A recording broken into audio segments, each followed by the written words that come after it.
Students, welcome back to our channel. और आज मैं लेकर आ रहा हूं आपके लिए स्टाफिंग में रिक्रूटमेंट। ये रिक्रूटमेंट है क्या? देखिए, इससे पहले हमने स्टाफिंग को डिस्कस किया था, स्टाफिंग की इंपॉर्टेंस को डिस्कस किया था, स्टाफिंग के प्रोसेस को भी हमने डिस्कस किया था। स्टाफिंग के प्रोसेस में एक पॉइंट था रिक्रूटमेंट, और आज हम रिक्रूटमेंट को डिस्कस कर रहे हैं। तो रिक्रूटमेंट वैसे तो मैंने आपको समझा दिया था, लेकिन फिर भी क्या होता है, और आज हम इसके बारे में समझें कि रिक्रूटमेंट के डिफरेंट सोर्स क्या हैं। तो रिक्रूटमेंट है क्या? बेसिकली जर्नली जब आप अपने ऑर्गेनाइजेशन में एम्प्लॉयज को सेलेक्ट करना चाहते हैं, अपॉइंट करना चाहते हैं, तो उससे पहले हमें रिक्वायरमेंट होती है रिक्रूटमेंट की, सो दैट की डिफरेंट क्वालिफिकेशन के, हायर क्वालिफिकेशन के कॉम्पिटिटिव लोग आपके ऑर्गेनाइजेशन में आए। This is the positive attitude, it's a positive attitude, जहां पर हम मैक्सिमम से मैक्सिमम, ज्यादा से ज्यादा लोगों को अपने यहां इनवाइट करते हैं, सो दैट कि हम उसमें से बेस्ट क्वालिफाइड कॉम्पिटिटिव लोगों को चूज कर सकें। तो जो हमारे पास रिक्रूटमेंट है, ये हमारा क्या हुआ? Positive attitude. क्यों हुआ? क्योंकि हम यहां पर ज्यादा से ज्यादा लोगों को, ज्यादा से ज्यादा क्वालिफाइड पर्सन को, मैक्सिमम से मैक्सिमम लोगों को अपने यहां लेकर आ रहे हैं, सो दैट कि हम उसमें से बेस्ट को चूज कर सकें। समझ रहे ना कि भाई उसमें हमारे पास क्या होगा? चॉइस होगी। अगर हमारे पास बहुत सारे लोग नहीं होंगे तो चॉइस ही नहीं होगी, तो हमें जो हमारे पास है उनमें से सेलेक्ट करना होगा। हो सकता है कि हमें बेस्ट एम्प्लॉय ना मिल पाए, तो सबसे बेस्ट तरीका होता है कि हम रिक्रूटमेंट को पहले सक्सेसफुल बनाएं। जितना हमारा रिक्रूटमेंट सक्सेसफुल होगा, उतने ही क्वालिफाइड और कॉम्पिटिटिव लोग हमारे ऑर्गेनाइजेशन में आएंगे। तो आप लोगों को इतनी बात समझ में आ गई होगी। अब पॉइंट यह है कि रिक्रूटमेंट कैसे किया जा सकता है, कैसे ज्यादा से ज्यादा लोगों को हम अपने ऑर्गेनाइजेशन में लेकर आए, भाई कैसे लाएं? तो इसके हमारे पास दो सोर्स है, एक है इंटरनल, एक है external. Internal source and external source. तो जो इंटरनल सोर्स है वो एक तरह से रिक्रूटमेंट नहीं है, एक तरह से केवल ऑर्गेनाइजेशन के अंदर ही अंदर, यानी कि जो हमारे ऑर्गेनाइजेशन में लोग लगे हुए हैं उन्हीं को ट्रांसफर कर दे रहे हैं, उनका प्रमोशन कर दे रहे हैं। यानी कि बाहर से कुछ भी नहीं आ रहा है, ना हम लोगों को सेलेक्ट कर रहे हैं, ना लेकर आ रहे हैं, ना कोई आ रहा है, ना कोई जा रहा है। केवल क्या हो रहा है, आप देख सकते हैं कि जो रिक्रूटमेंट में, सोर्स ऑफ रिक्रूटमेंट में दो हैं, एक इंटरनल और एक है हमारा एक्सटर्नल। इंटरनल में प्रमोशन और ट्रांसफर, यानी कि जब आप अपने एम्प्लॉइज में से ही, देखिए आप, आपके पास बहुत सारे लोग काम कर रहे हैं, तो आप एक डिपार्टमेंट से दूसरे डिपार्टमेंट, दूसरे से तीसरे डिपार्टमेंट, भाई प्रोडक्शन है, सेल्स है, मार्केटिंग है, फाइनेंस है, तो डिफरेंट डिपार्टमेंट्स हैं।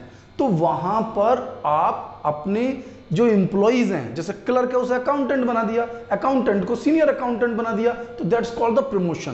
प्रमोशन में हम उनकी प्रेजेंट जॉब से उनको जॉब इनलार्जमेंट, यानी कि उस जॉब को बढ़ा देते हैं, उसका प्रमोशन कर देते हैं, उनको हायर पोस्ट पर दे देते हैं, यानी कि उनकी जो अथॉरिटी यानी कि पावर लेवल है वो बढ़ जाता है। इसमें कई चीजें होती हैं, सैलरी भी बढ़ जाती है, बहुत सारी चीजें बढ़ गई, यानी कि प्रमोशन कर दिया, उन्हें प्रमोट कर दिया, आगे बढ़ा दिया। दूसरा है हमारे पास ट्रांसफर। ट्रांसफर की सिचुएशन में हम उन्हें प्रमोट नहीं कर रहे हैं, एक डिपार्टमेंट से दूसरे डिपार्टमेंट में ले जा रहे हैं, यानी प्रोडक्शन से फाइनेंस में ले गए, फाइनेंस से मार्केटिंग में ले आए, लेकिन सेम पोस्ट पर। इसमें कोई चेंज नहीं हो रहा है, ना तो उनकी सैलरी में कोई चेंज हो रहा है, ना ही उनके जॉब में कोई चेंज हो रहा है, वो सेम वर्किंग लेवल पर केवल एक डिपार्टमेंट से दूसरे डिपार्टमेंट में आ रहे हैं। अब इसका फायदा क्या है? पहली बात तो यह है कि जो इंटरनल सोर्स ऑफ रिक्रूटमेंट है, इसमें जो बेनिफिट है कि एक सबसे सस्ता है, इकोनॉमिकल है, इसमें आपको कुछ स्पेंड ही नहीं करना पड़ा, या करना पड़ा, कुछ करना ही नहीं पड़ा, भाई हमारे ही ऑर्गेनाइजेशन के कुछ लोगों को उठाकर हमने दूसरे डिपार्टमेंट में डाल दिया, या थोड़ा सा प्रमोशन कर दिया, उनका मोटिवेशन हो गया, भाई इंप्लॉइज जो है वो मोटिवेट हो गए, वो क्योंकि हमें हमारे ही ऑर्गेनाइजेशन के ट्रेन लोग मिल गए, बाहर हमें ढूंढना नहीं पड़ा, तो हमें कितना बेनिफिट हो गया, भाई हमें बहुत सस्ता पड़ा, हमें ट्रेनिंग हमें उन्हें देनी नहीं है क्योंकि वो ऑलरेडी ट्रेन है, वो उनके लिए हमें कोई ओरिएंटेशन प्रोग्राम नहीं करना क्योंकि वो ऑलरेडी ओरिएंटेड है, वो तो जाने पहचाना चाह रहा है। वो अपने आप में देखिए इंप्लॉइज में मोटिवेशन आता है, उन्हें पता है कि अच्छा काम करने पर उनका प्रमोशन हो जाएगा, है ना। और दूसरा, एक जॉब पर काम करते करते जो लाइफ बोरिंग हो चुकी है, उस बोरिंग लाइफ में भी आप कंट्रोल कर सकते हैं। यानी कि जो लाइफ एम्प्लॉइज की बोरिंग हो गई है ट्रांसफर होने से, वो रोटेशन हो जाता है, जॉब रोटेशन। तो इसके अपने कुछ बेनिफिट हैं, लेकिन अपने कुछ लॉसेस भी हैं। आप समझिए लॉस कैसे कि भाई हमारे वही लोग जो हमारे यहाँ पहले से काम कर रहे थे वही कंटिन्यू करेंगे। तो न्यू ना तो क्वालिफाइड लोग हमारे पास आएंगे, ना ही कोई टेक्नोलॉजी हमारे पास आएगी, ना ही फ्रेश टैलेंट हमारे पास आएगा, और ना ही हमारे पास कोई चॉइस होगी। तो जो लोग हैं वही काम कर रहे हैं। तो अपने कुछ बेनिफिट, अपने कुछ लॉस। लेकिन अगर आप समझें कि जो हमारे इंटरनल के बेनिफिट हैं वो एक्सटर्नल के लॉस हैं, और जो एक्सटर्नल के बेनिफिट हैं वो इंटरनल के लॉस है। अब आप एक्सटर्नल की बात करेंगे तो एक्सटर्नल का मतलब ही है कि फ्रेश टैलेंट आएगा, टेक्निकल लोग हमारे पास आएंगे, कंपिटिटिव स्पिरिट होगी। यानी कि जब नए लोग आते हैं तो कंपटीशन आता है नहीं आता है, एक कंपटीशन होता है एम्प्लॉयज के बीच में कि भाई ये आया है, मुझे अच्छा काम करना है, आगे बढ़ना है, अपना आपको एक परफेक्ट एम्प्लॉय शो करना है। तो कंपटीशन की जो फीलिंग क्रिएट होती है, नया ब्लड आता है, नई टेक्नोलॉजी आती है। भाई पुराने एम्प्लॉयज हैं, एज बढ़ रही है, लेकिन भाई ठीक है, उनको नॉलेज अपने इंस्टीट्यूशंस की, लेकिन जो टैलेंट है, बाहर की नॉलेज है, वो हमारे ऑर्गेनाइजेशन में इन्वॉल्व नहीं हो रही है। तो ये जो बेनिफिट हैं, इन सब का बेनिफिट किस में हो जाता है हमारे पास? एक्सटर्नल में। क्योंकि एक्सटर्नल में हमें ये सभी कुछ मिल रहा है। एक्सटर्नल में हमें टैलेंट मिल रहा है, फ्रेश ब्लड मिल रहा है, क्वालिफाइड लोग मिल रहे हैं, वाइडर चॉइस हमें मिल रही है, कंपटीशन की एक फीलिंग, एक स्पिरिट हमें मिल रही है। ठीक है, जो चॉइस है, फ्रेश टैलेंट सब तैयार हो गया हमारे पास। वही लॉस है भाई, इकोनॉमिकल थोड़ी है ये, इसमें पैसा खर्च करना पड़ेगा आपको। तो यही चीज मैं आपको समझाना चाह रहा था। अब हम डिस्कस करते हैं एक्सटर्नल सोर्स ऑफ रिक्रूटमेंट पे। वो कौन कौन से सोर्स हैं जहां से हम लोगों को रिक्रूट कर सकते हैं। रिक्रूट का मतलब सिलेक्शन नहीं है, अब कंफ्यूज नहीं होना, सिलेक्शन नहीं है, सिलेक्शन अलग है, सिलेक्शन का अलग प्रोसेस भी है पूरा। सबसे पहले रिक्रूटमेंट है, तो रिक्रूटमेंट पढ़ रहे हैं, तो रिक्रूटमेंट के एक्सटर्नल सोर्स देखो डिस्कस कर लेते हैं। सबसे पहले उन्होंने कहा डायरेक्ट रिक्रूटमेंट, मतलब कोई खर्चा नहीं करना है, ज्यादा से ज्यादा लोग ऐसे ही बुला लेने हैं बिना किसी खर्चे के। यानी कि अपनी फैक्ट्री के गेट पर, ऑफिस के गेट पर हमने पोस्टर्स लगा दिए हैं, भाई रिक्वायर्ड हैं इतने लोगों की, तो ज्यादा से ज्यादा लोग जो जॉबर्स हैं, जिनको जॉब चाहिए, भाई रिक्वायर्ड हैं, तो वो लोग आ जाते हैं और अपना बायोडाटा हमें दे देते हैं, या हम उनका इंटरव्यू ले लेते हैं। तो क्यों, इसका बेनिफिट क्या है? इसका बेनिफिट यह है कि बहुत आसानी से बिना किसी खर्चे के लोग हमारे पास आ गए। लेकिन अब आप ये समझिए कि केवल फैक्ट्री के गेट पर आप कोई इंफॉर्मेशन लगा रहे हैं, तो उससे आपको कोई टैलेंटेड, कोई बाहर का कोई स्पेसिफिक लोग तो मिलने वाले नहीं है। वो केवल लोअर पोस्ट के लिए, आप स्वीपर हैं, पियोन हैं, इस तरह के लोगों को अपॉइंटमेंट करना चाहें तो कर सकते हैं, लेकिन हाई प्रोफेशनल लोगों का अपॉइंटमेंट इस तरीके से आप नहीं कर सकते हैं, आप ऐसे लोगों को नहीं बुला सकते हैं। तो डायरेक्ट रिक्रूटमेंट का मतलब केवल बिना किसी खर्च करे डायरेक्टली ही लोगों को इन्फॉर्म कर दिया है। यानी कि फैक्ट्री के गेट पर, ऑफिस के गेट पर, आसपास ही हमने इन्फॉर्म कर दिया है, सो दैट कि लोग हमारे ऑर्गेनाइजेशन में जॉब के लिए अपने आप को लेकर आए। सेकंड वन है मेरे पास कैजुअल कॉलर। कैजुअल कॉलर कौन है? अभी कैजुअल कॉलर कोई स्पेसिफिक पॉइंट नहीं है भाई, हमारा ऑर्गेनाइजेशन कोई नया नहीं है। अब इस ऑर्गेनाइजेशन में पहले से ही हमने लोगों को अपॉइंट किया होगा। तो जब पिछली बार हमने रिक्रूटमेंट प्रोसेस चलाया था तो बहुत सारे लोग हमारे पास आए थे, हमारे ऑफिस में बहुत सारी एप्लीकेशंस आई थी, बहुत सारे बायोडाटा आए थे, उसमें से हमने कुछ बेस्ट को सेलेक्ट कर लिया था, ठीक है, हो गया। लेकिन क्या बाकी सब जो लोग थे इतने समय में तो कंपिटिटिव भी हो गए होंगे वो लोग, और बहुत सारे लोग अभी हमारे पास हैं। तो उन सब लोगों से हमने तब क्या कह दिया था कि भाई आप क्यों में रहिए, आपको जब रिक्वायरमेंट होगी तो हम बुला लेंगे। तो वो ये वाला काम अब करेंगे, है ना। आज हमें रिक्वायरमेंट है तो हम उन सभी को कॉल करके बुला लेंगे। तो ये कैजुअल कॉलर, यानी कि जिनके बायोडाटा, जिनकी डिटेल हम लोगों के पास है, उनको हम, जो रिक्वायर्ड है उनको हम बुला लेते हैं सिलेक्शन के लिए। तो दैट इज द पॉइंट कि भाई हम क्या कर रहे हैं, सिंपल सा, इस पे भी आपको कोई बहुत ज्यादा मनी स्पेंड नहीं करनी पड़ रही है, ना तो डायरेक्ट में ज्यादा पैसा खर्च करना पड़ रहा और ना ही इसमें, केवल कॉल करनी है, बुलाना है अपने लोगों को। थर्ड है मेरे पास मीडिया एडवर्टीजमेंट। मीडिया एडवर्टाइजिंग यानी कि एडवर्टाइजिंग। अब ये है मेन पोस्ट। जब भी आपको फ्रेश टैलेंट चाहिए, नए लोग चाहिए, अपॉइंटमेंट चाहिए, नए नए स्टाफ की रिक्वायरमेंट है, तो कहां जाना पड़ेगा आपको? मीडिया में। मीडिया के थ्रू, यानी न्यूज़पेपर्स, मैगजीन्स, नए नए तरीके से, स्टाइलिश से रोजगार समाचार आते हैं, रोजगार का एक पूरा न्यूज़पेपर आता है, उसमें आप न्यूज़, क्या नाम है, एडवर्टीजमेंट दे रहे हैं। या फिर आपको मान लो अकाउंटेंट चाहिए, तो अकाउंटेंट कहाँ मिलेगा आपको? भाई सीए की जो न्यूज़ वो आती है मैगजीन्स, उसमें आप अपना एक एडवर्टीजमेंट दे दीजिए तो आपको अकाउंटेंट की जॉब के लिए लोग मिल जाएंगे। इसी तरह से मैनेजर्स के लिए आप इस तरह की जो मैगजीन्स हैं, न्यूज़पेपर्स हैं, उन मीडियाज में आप क्या करते हैं, एडवर्टीजमेंट देते हैं, जिससे कि आपको काफ़ी सारे लोग अपने ऑर्गेनाइजेशन के लिए मिल सकते हैं। ठीक है, नेक्स्ट ले लेते हैं हम एम्प्लॉयमेंट एक्सचेंज। अब ये एक बड़ा कंसेप्ट था, अब तो आज के प्रेजेंट सिनेरियो में गवर्नमेंट ने इस पर कोई बहुत ज़्यादा वर्क नहीं की है। मैं आपको बता दूं कि पहले एम्प्लॉयमेंट एक्सचेंज एक बहुत बड़ा रोल प्ले करता था। अब तो प्राइवेट सेक्टर भी आ गया एम्प्लॉयमेंट एक्सचेंज में, जनरली अब प्राइवेट सेक्टर ही ज़्यादा काम कर रहा है।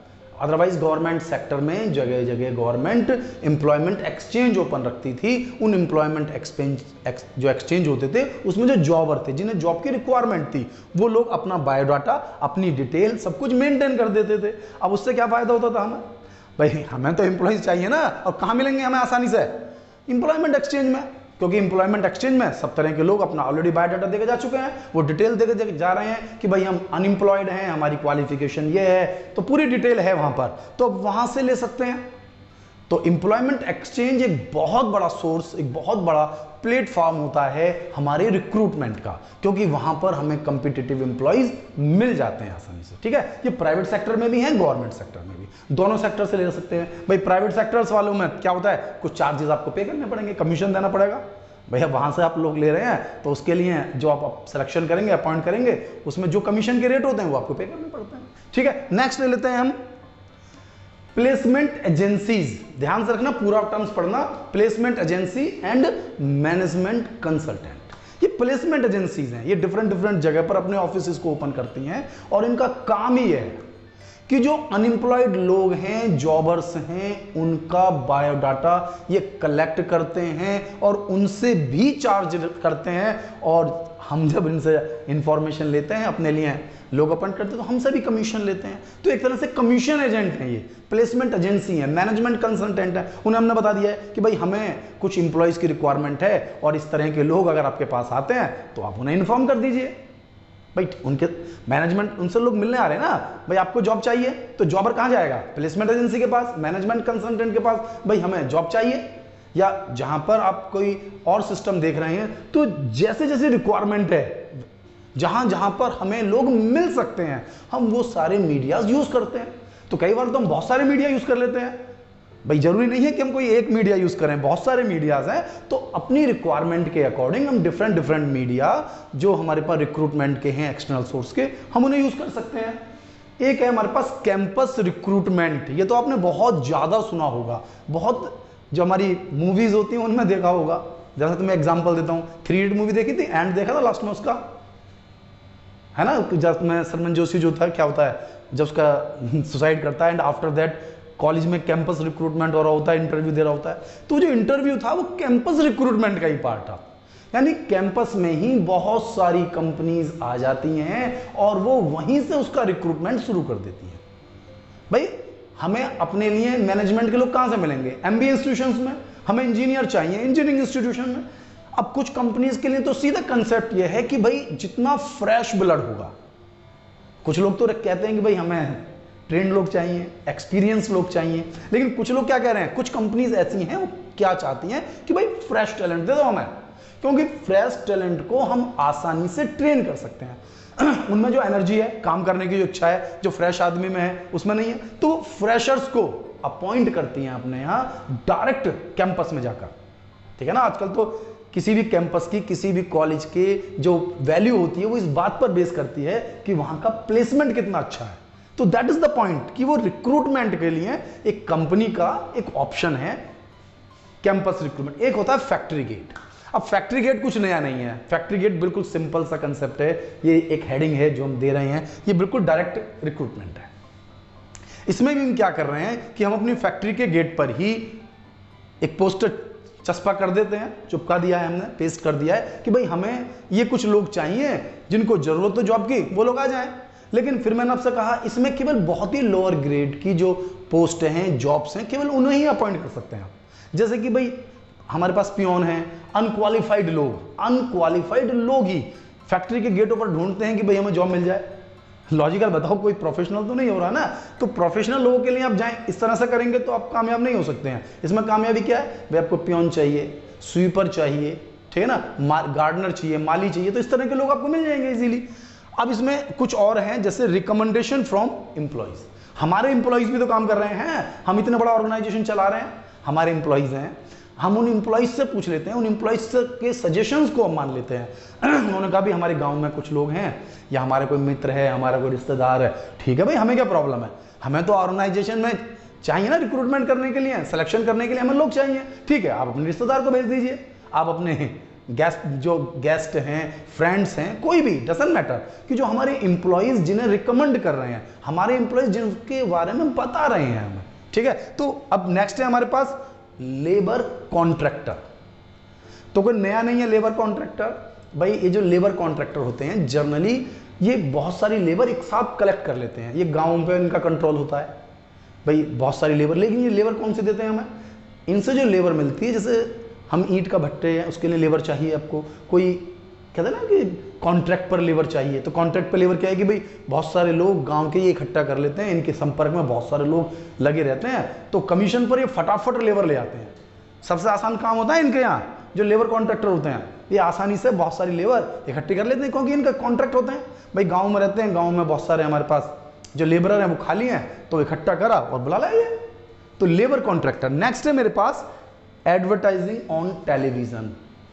टीवी पर आप एडवर्टाइज कीजिए, बहुत कॉस्टली है, बहुत ही कॉस्टली है, केवल या तो हमें बहुत सारे एम्प्लॉयज चाहिए, है ना, एक न्यू ऑर्गेनाइजेशन ओपन कर रहे हैं और हमें बहुत क्वांटिटी में एम्प्लॉयज चाहिए, क्योंकि आप समझ लीजिए टीवी का ऐड तो बहुत महंगा है।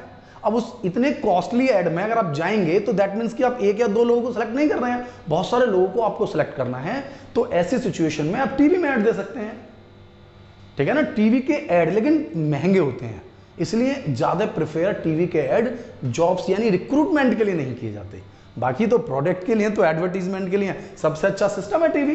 भाई लोग की पहुंच कहां तक है, कोई भी कंपनी आसानी से टीवी के थ्रू लोगों को घर तक पहुंच जाती है, क्योंकि टीवी आज हमारे, मैं तो इंडियन मीडिया की क्या कहूँगा, पूरे वर्ल्ड में ही है भाई, बहुत ज़्यादा क्वालिफाइड लोग हो जाते हैं, तो आज वेब डिजाइनिंग पर आ गए हैं, वेब पब्लिशिंग पर आ गए हैं, और नेक्स्ट टॉपिक हमारा वही है वेब पब्लिशिंग।